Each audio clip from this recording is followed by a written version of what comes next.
چی گفت وای؟ هیچ بخشش پرسید گفت که دیگر غم نمیدیم. مدینه چیکار کنم که تو مرا میبخشی؟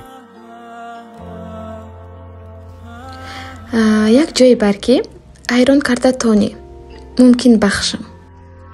ممکن؟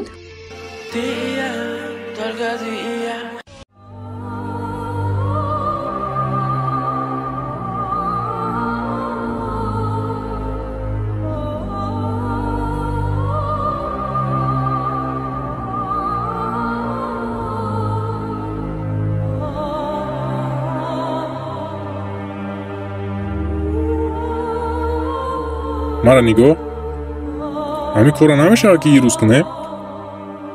نه این روز نه ولی وقتش میرسه.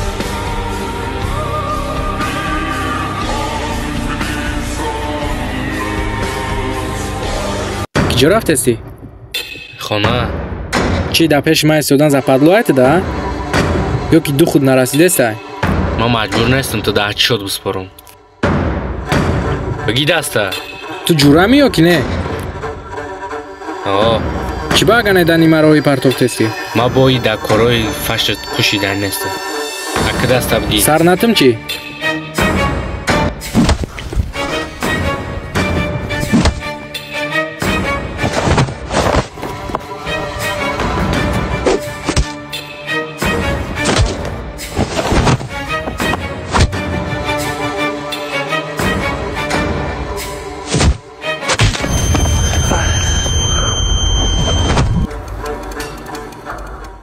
دوستم تو ماده در کاری؟ آخری کار یا ترمای یا مردن. کاری که اونها حیوان کدگیه یا دو نمیبره. کاری که کدگیه باید جواب شما بتیه. وابشه این ایخی البوششونه نیست کردنیه. میفهمم تره.